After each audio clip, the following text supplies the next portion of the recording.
नमस्कार, आप देख रहे हैं RNI न्यूज। मैं हूं कुश कुमार। बुलेटिन की शुरुआत करते हैं कोरोना काल में योगी सरकार और यूपी के नाम दर्ज हुए एक अहम रिकॉर्ड के साथ।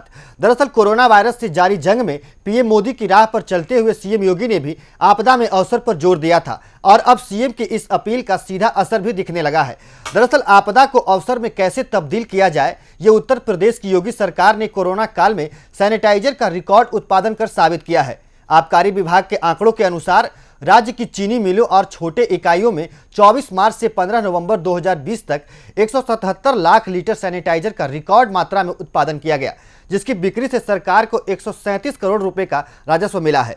अपर मुख्य सचिव आबकारी ने बताया कि आपदा में अवसर मंत्र का पालन करते हुए आबकारी विभाग ने सैनिटाइजर का न सिर्फ समय पर उत्पादन कराया बल्कि बाजारों में इसकी उपलब्धता भी समय पर सुनिश्चित की, जिसके चलते आज यूपी ने इस क्षेत्र में रिकॉर्ड स्थापित किया है। वहीं दूसरी तरफ प्रदेश में कोरोना संक्रमण के मामले फिर से बढ़ने लगे हैं, जिसे देखते हुए यूपी सरकार और सीएम योगी भी अलर्ट मोड पर चल रहे हैं। यूपी के मुख्यमंत्री योगी आदित्यनाथ ने जनता से विशेष सावधानी बरतने की अपील की है। उन्होंने कहा है कि कोरोना का खतरा अभी खत्म होने वाला नहीं है। हमारे सभी वैज्ञानिक प्रधानमंत्री नरेंद्र मोदी के दिशा निर्देशों में वैक्सीन बनाने का प्रयास कर रहे हैं, इसलिए हमें वैक्सीन का विकास होने और इसके जनता तक पहुंचने तक सावधान रहना होगा। आपको बता दें कि दिल्ली में कोरोना के बढ़ते प्रकोप को लेकर यूपी में भी बंदिशें बढ़ाई जा रही है। फिलहाल प्रदेश सरकार इस पर मंथन कर रही है और इस संबंध में सरकार जल्द ही नए गाइडलाइन जारी कर सकती है। आपको बता दें कि दिल्ली में कोरोना की तेज होती रफ्तार से अलर्ट यूपी सरकार नए पाबंदियों पर विचार कर रही है। वहीं दिल्ली से सटे नोएडा में शादी समारोह में शामिल होने वाले मेहमानों की संख्या 200 की जगह 100 किए जाने के बाद प्रदेश में कुछ बड़े और कोरोना प्रभावित शहरों में वीकेंड लॉकडाउन पर भी विचार किया जा रहा है। इन शहरों में एक आगरा भी है, जहां सरकार 30 नवंबर से वीकेंड लॉकडाउन लगा सकती है। और अब खबर प्रयागराज से है, जहां राष्ट्रीय स्वयंसेवक संघ की अखिल भारतीय कार्यकारी मंडल पूर्वी उत्तर प्रदेश क्षेत्र के दूसरे दिन की बैठक चल रही है। गोहनिया के वशिष्ठ वात्सल ग्लोबल स्कूल में आयोजित बैठक में सूत्रों के अनुसार संघ प्रमुख मोहन भागवत की अध्यक्षता में हो रही है।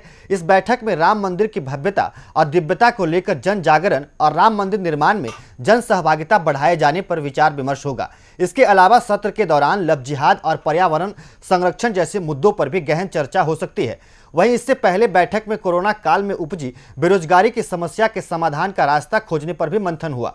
सूत्रों के अनुसार इस दौरान संघ प्रमुख ने इस बात पर जोर दिया कि स्वावलंबन के रास्ते कैसे तेज किए जाएं। साथ ही उन्होंने संघ से जुड़े लोगों से अपील की है कि कोरोना काल में परेशानियों का सामना कर रहे लोगों की मदद करने को आगे आएं। संघ की बैठक और इसके एजेंडे पर और अधिक जानकारी के साथ हमारे साथ फोन लाइन पर जुड़ रहे हैं संवाददाता कुश कुमार। कुछ संघ के इस बैठक में वैसे कई मुद्दे अहम हैं, लेकिन इनमें सबसे खास क्या हो सकता है? राष्ट्रीय स्वयंसेवक संघ के अखिल भारतीय कार्यकारिणी मंडल पूर्वी उत्तर प्रदेश दूसरे दिन की बैठक आज प्रयागराज में 9 बजे गोहनिया के वरिष्ठ वत्सल ग्लोबल स्कूल में शुरू की गई। संघ प्रमुख मोहन भागवत की अध्यक्षता में हो रही इस बैठक में आज मुख्य रूप से राम मंदिर की भव्यता और दिव्यता को लेकर जन जागरण और राम मंदिर निर्माण के जन सहभागिता बढ़ाए जाने पर विचार विमर्श किया गया।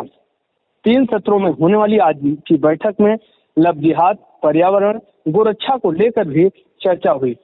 सबसे बड़ी बात यह है कि आज बैठक में सत्र के समापन के मौके पर आरएसएस के प्रमुख मोहन भागवत के संबोधन रहा और जिसमें संगठन के पदाधिकारियों को वह महत्वपूर्ण संदेश देते रहे, जिनकी मौजूद दूरगामी परिणामों हो सकते हैं। इसी के साथ साथ संगठन के आगामी वर्षों के कार्यों की रूपरेखा भी तय की गई।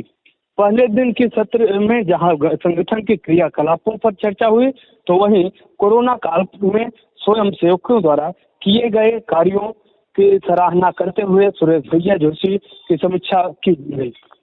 वहीं सरसंघ संचालक डॉक्टर मोहन भागवत द्वारा सरसंघ संचालक जो है सुरेश भैया जोशी के स्वयं सेवकों के द्वारा कार्यों की जमकर सराहना की गई। वहीं मथुरा के गोवर्धन कस्बा के गिरिराज बाग के पीछे जंगल में बने आश्रम में 3 साधुओं के जहर खुराने का मामला सामने आया है, जहां 2 साधुओं की मौके पर ही मौत हो गई। वहीं एक साधु को गंभीर अवस्था में जिला अस्पताल रेफर किया गया है। बताया जा रहा है कि गिरिराज बगीचे के पीछे एक आश्रम में 3 साधु करीब 1 साल से भजन साधना कर रहे थे। इसी बीच 2 साधुओं की मौत की सूचना पर गोवर्धन क्षेत्र में सनसनी फैल गई। घटना की सूचना मिलते ही पुलिस प्रशासन में हड़कंप मच गया।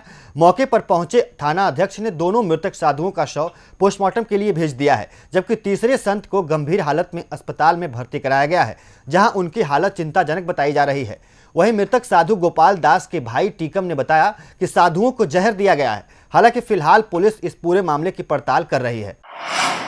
ऐसा है कि 9 बजे के करीब एक एम्बुलेंस आई थी, एक पेशेंट लेके आई। जब उसको चेक किया तो वो ब्रॉड डेथ था, मतलब उसकी डेथ हो चुकी थी।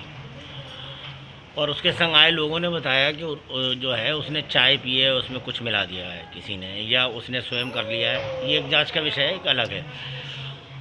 उसके बाद हमने थाने को सूचना दी। थाने से इंस्पेक्टर साहब आए। इंस्पेक्टर साहब के आने के बाद वो उन्होंने देखा, और देखने के बाद वो उस आश्रम में गए, गिरिराज आश्रम में पीछे गोवर्धन में, वहाँ पर गए। तो वहाँ पर ये उसके संग और बाद में कुछ लोग आए, उन्होंने बताया एक बॉडी और मिली है। और इसी बीच में एम्बुलेंस दोबारा से तीसरा पेशेंट लेके आई, और वो पेशेंट थोड़ा मतलब गंभीर हालत में थे। वो उसको हमने जिला अस्पताल मथुरा रेफर कर दिया। अब खबर कुशीनगर से है, जहां गन्ना मूल्य में वृद्धि नहीं होने से नाराज किसानों का विरोध प्रदर्शन थमने का नाम नहीं ले रहा है। अपनी मांगों को लेकर कुशीनगर के किसानों ने जमकर विरोध प्रदर्शन किया।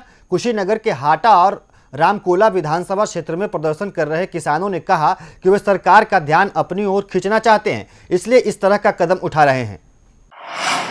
वहीं नोएडा में प्राधिकरण द्वारा सेक्टर 18 में बड़ी कार्रवाई की गई है। बता दें कि नोएडा प्राधिकरण ने गंदगी फैलाने पर सेक्टर 18 स्थित हल्दीराम रेस्टोरेंट पर 1,25,000 रुपये का जुर्माना लगाया है। बताया जा रहा है कि ये कार्रवाई सूखा और गीला कूड़े को अलग अलग नहीं करने पर की गई है। साथ ही साथ नोएडा प्राधिकरण ने सेक्टर 18 के ही कोटक बैंक पर भी 5,000 रुपये का जुर्माना लगाया है। ये सभी कार्रवाई नोएडा प्राधिकरण के क्लीन नोएडा ग्रीन नोएडा अभियान के तहत की गई है। अब खबर कानपुर से है, जहां दो पक्षों में विवाद का वीडियो जमकर वायरल हो रहा है। पूरा मामला वर्रा थाना क्षेत्र के गुजैनी गांव का है, जहां दो पक्षों में मामूली विवाद में जमकर लाठी डंडे और ईंट पत्थर चले। बताया जा रहा है कि इस पूरे बवाल में कुछ लोगों के चोटें आई हैं, जिनमें से एक की हालत काफी गंभीर बताई जा रही है, जिसे इलाज के लिए अस्पताल में भर्ती कराया गया है। एक सोशल मीडिया पे एक वीडियो वायरल हुआ था, जिसमें दो पक्ष आपस में लड़ाई कर रहे थे। इस प्रकरण में बर्रा थाने पे मुकदमा दर्ज कर लिया गया है, और वीडियो से हम उन लोगों को आइडेंटिफाई कर रहे हैं जो वहाँ पे लड़ाई कर रहे थे, और उन पे आगे विधिक कार्रवाई की जाएगी। अगली खबर औरैया से है, जहां जंगल में युवती का शव मिलने से सनसनी फैल गई। मामला जनपद के बिधुना कोतवाली क्षेत्र के रुककला का है, जहां एक युवती का शव संदिग्ध परिस्थितियों में पेड़ से लटका मिला। वहीं परिजनों ने शव मिलने के बाद गांव के पास ही एक युवक पर अपहरण कर हत्या का आरोप लगाया है। बताया जा रहा है कि युवती की शादी 2 दिन बाद होनी थी। फिलहाल पुलिस ने शव को पंचनामा भरकर पोस्टमार्टम के लिए भेज दिया है और आरोपी युवक की तलाश में जुट गई है। दी गई कि इस बलखंडपुर की लड़की जो है अलका, एक लड़का उसी गांव के पास का मुगपुर के साथ चली गई है, जिस पर कि लड़की के पिता ने थाने पे आके तहरीर भी दी, जिस पर तत्काल मुकदमा पंजीकृत किया गया 366 का, और तत्काल उसकी लोकेशन निकाल करके तफीस भी दी गई लड़के घर पर, और जो भी संभावित स्थल हो सकते हैं। सवेरे सूचना मिलती है कि उसी लड़की की डेड बॉडी यहाँ पर बलखंडपुर से बगल में, ये बगल में सहतूत का पेड़ है, वहाँ पर टंगी हुई है। तत्काल मौके पर फॉरेंसिक टीम और मैं पहुँच गया, थाने की टीम भी पूरी आ गई, और नियमानुसार डेड बॉडी को उतारा गया, साक्ष्य उठाए गए हैं, और पीएम के लिए डेड बॉडी को भेजा गया है। टीमें बना दी गई हैं, और जो नामजद रोहित है, और इसकी गिरफ्तारी जल्द ही की जाएगी। कोशिश है कि आज शाम तक इसकी गिरफ्तारी की जा सके, और परिवार को इसकी जानकारी दे दी गई। मेरे साथ खबरों में अभी सिर्फ इतना ही, और अधिक खबरों के लिए जुड़े रहिए RNI न्यूज के साथ।